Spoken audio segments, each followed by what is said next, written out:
Bonjour à tous, bienvenue sur le plateau de Le Turf TV. Aujourd'hui, j'accueille à mes côtés Mathieu Mortagne de Bilto. Bonjour Mathieu. Bonjour Alex, bonjour à tous.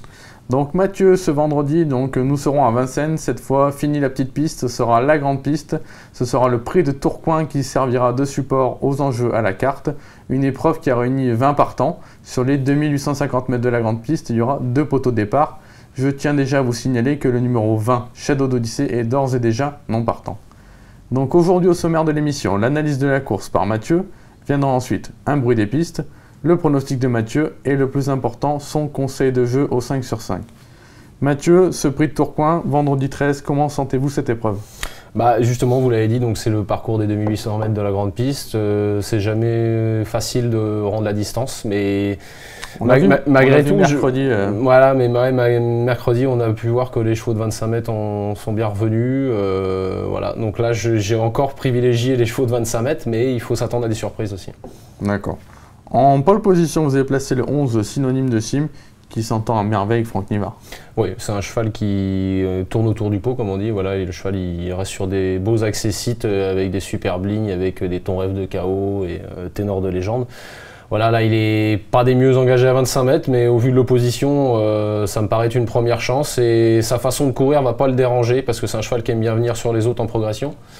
Donc là, il rend 25 mètres et je fais confiance à Franck Nivard pour prendre le bon wagon et il mériterait de gagner sa course et je pense que ça peut être pour ce vendredi, quoi. En plus, il n'aura pas l'été, donc comme vous l'avez dit, sur sa route cette fois, donc c'est comme un gros avantage. Ça reste un lot de vieux, donc attention, quoi. C'est vraiment une belle opportunité pour lui, quoi. Bon, base intégrale ? Je pense que c'est une bonne base dans le quintet, ouais.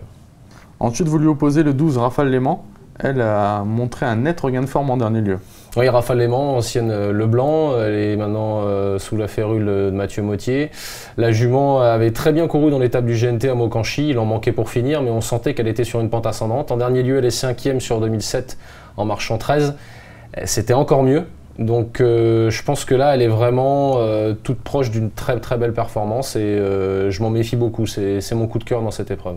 Ouais, vous êtes chaud Mathieu, on vous sent chaud avec cette Rafale Léman. Bon, on le sait, c'était une jument de classe qui se retrouve donc un peu en retard de gain, donc même si elle affronte ses cadets, c'est qu'il y a de ça 2 ans, l'hiver il y a 2 ans, et elle était seconde de Renardo Bello sur ce parcours en lui rendant les mètres, quoi.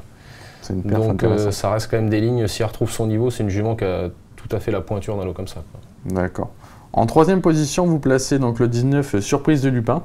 Elle qui vient de rassurer dans l'étape du GNT également, c'était à Maucanchy. Oui, voilà, Surprise du Lupin qui découvre un très bel engagement, hein. C'est des belles courses pour elle. Voilà, la jument, maintenant, on sait qu'elle n'est pas tout le temps aux allures, mais je me demande si, avec ses petits allus, elle n'est pas plus mal que quand elle est déferrée. Donc ce sera le cas là, elle restera ferrée. Et c'est comme vous l'avez dit, elle a quand même rassuré dans l'étape du GNT. Elle était déférée des postérieurs. Elle était déférée des postérieurs, mais il ne faut pas en faire plus, quoi. Et donc je pense que, voilà, maintenant, vu l'opposition, je vous dis en tête, il y a quelques chevaux, mais ça ne me paraît pas extraordinaire. C'est quand même une jument de qualité. Les Marmions, là, ils tournent à plein régime, donc moi, j'y crois quand même.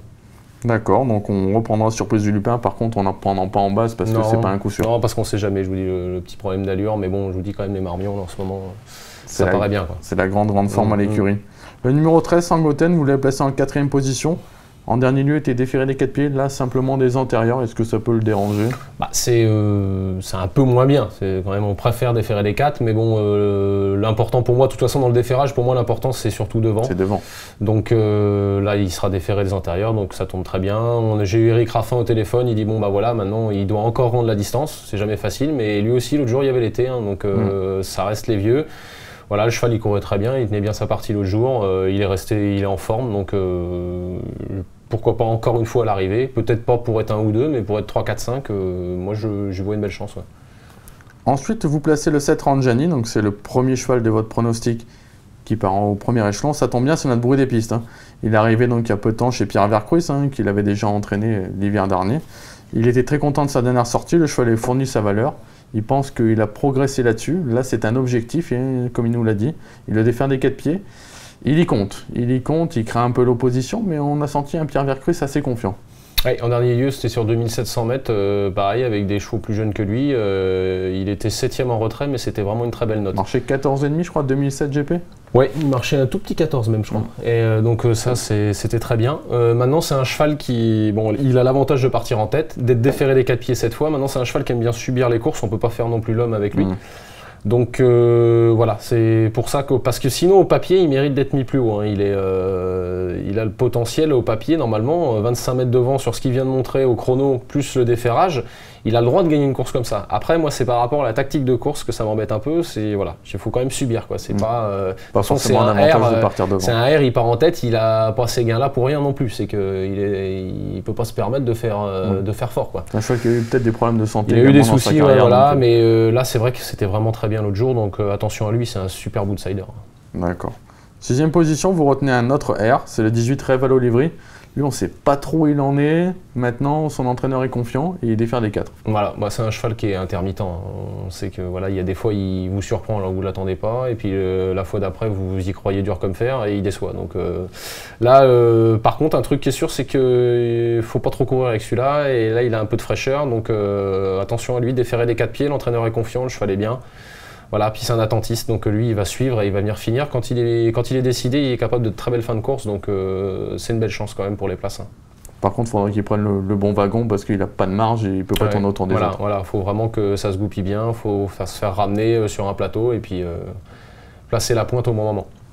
Ok, et enfin en 7e position, vous retenez le 17 Service Secret. Lui, tout va jouer dans les premiers mètres de course? Ouais, bah lui, il est un petit peu spécial à partir. Après, c'est un cheval qui aime bien être dans la bataille, c'est-à-dire être tout de suite aux avant-postes. Voilà, c'est pas un grand lutteur. Donc là, à 25 mètres, bon, c'est pas. Je suis pas plus chaud que ça, mais au vu de l'opposition, déférer les 4 pieds, c'est un Goethe, il y a Franck Ouvry. Il a le droit de venir chercher une place, mais voilà quoi, c'est pas une obligation quoi. Dans le coup, quoi. Mais il a une chance. Voilà, la dernière perf 3e sur 2100 mètres est correcte. Parce que c'était Quick Master, c'est pas non plus extraordinaire. C'était des vieux fatigués un peu. C'était des vieux fatigués, donc voilà. Ça c'est une place. Pour une place, c'est une chance, mais pas mieux. D'accord. Et enfin le 6 septembre, je Roland Jaffrelot, quand il part en tête, il se déplace à Vincennes. Bon, maintenant c'est vrai qu'il monte de catégorie. Tonton nous fait l'honneur de sa présence sur la Cendrée. Voilà, donc September, c'est un petit cheval qui a surtout bien fait corde à droite dans le sud-ouest ces derniers temps. Depuis qu'il est arrivé chez Roland, bah, il défère. C'est tout ce que j'ai noté qu'il ait pu améliorer. Mais à l'époque, chez Monsieur Péché, c'était plus un cheval de 2100 mètres. Ouais, et pas forcément de grande piste en plus. Pas forcément de grande piste. Voilà, j'ai noté ses derniers succès. Bon, j'en ai vu un ou deux. C'était sur des petits anneaux dans le sud-ouest aussi. Donc, faut voir. Là, c'est les 2008 de la grande piste. Comme je sais que Roland Jaffrelot, il s'embête pas trop de tactique. Il aime bien aller devant. Est-ce que ce cheval-là est capable de le faire tête-corde, 2850 mètres grande piste? J'ai quelques doutes. Maintenant, si Roland Jaffrelot est présent avec nous ce vendredi, c'est que je pense qu'il a sa petite idée derrière la tête, donc je pense que ce serait idiot de l'écarter. D'accord. Mais avant le coup, pour moi, c'est peut-être compliqué pour lui quand même. Bon, on le garde pour une place, en tout cas, dans le doute, on ne sait pas trop comment ça va se dérouler. Non, ça se garde, bien sûr, dans un jeu, ça se garde. Ok. Mathieu, on n'attend plus que votre sélection. Alors, le 11 Synonyme de Sim, le 12 Rafale Léman, le 19 Surprise du Lupin, le 13 Sangoten, le 7 Ranjani, le 18 Revalo Livry, le 17 Service Secret et le 6 September. Donc au niveau du conseil de jeu, pour les superstitieux, on le redira, c'est le vendredi 13, c'est peut-être le moment pour vous de décrocher le 5 sur 5. Au niveau du conseil de jeu, justement, donc on prend deux bases. Le 11 Synonyme de Sim, le 12 Rafale Léman, avec qui Mathieu est très confiant. Ensuite, on met 3 croix, on met les chevaux du prono, le 19, le 13, le 7, le 18, le 17, le 6. On a rajouté deux outsiders, le 16 et le 4, ce qui fait un jeu à 28 € à 50% pour passer à la caisse ce vendredi. En plus, c'est plus la petite piste, donc on n'aura pas d'excuses, Mathieu. Ouais, maintenant, il y a 20 partants. Voilà. Mais c'est vrai que je pense qu'on n'est pas très loin, en tout cas, de la soupe dans cette épreuve.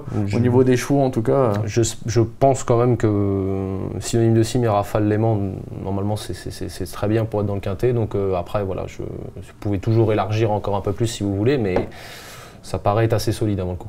D'accord. Bah, écoutez, Mathieu, merci beaucoup pour votre analyse. Puis à très bientôt sur ce plateau. Merci, Alex. Bon jeu à tous. Au revoir. Bon jeu, au revoir.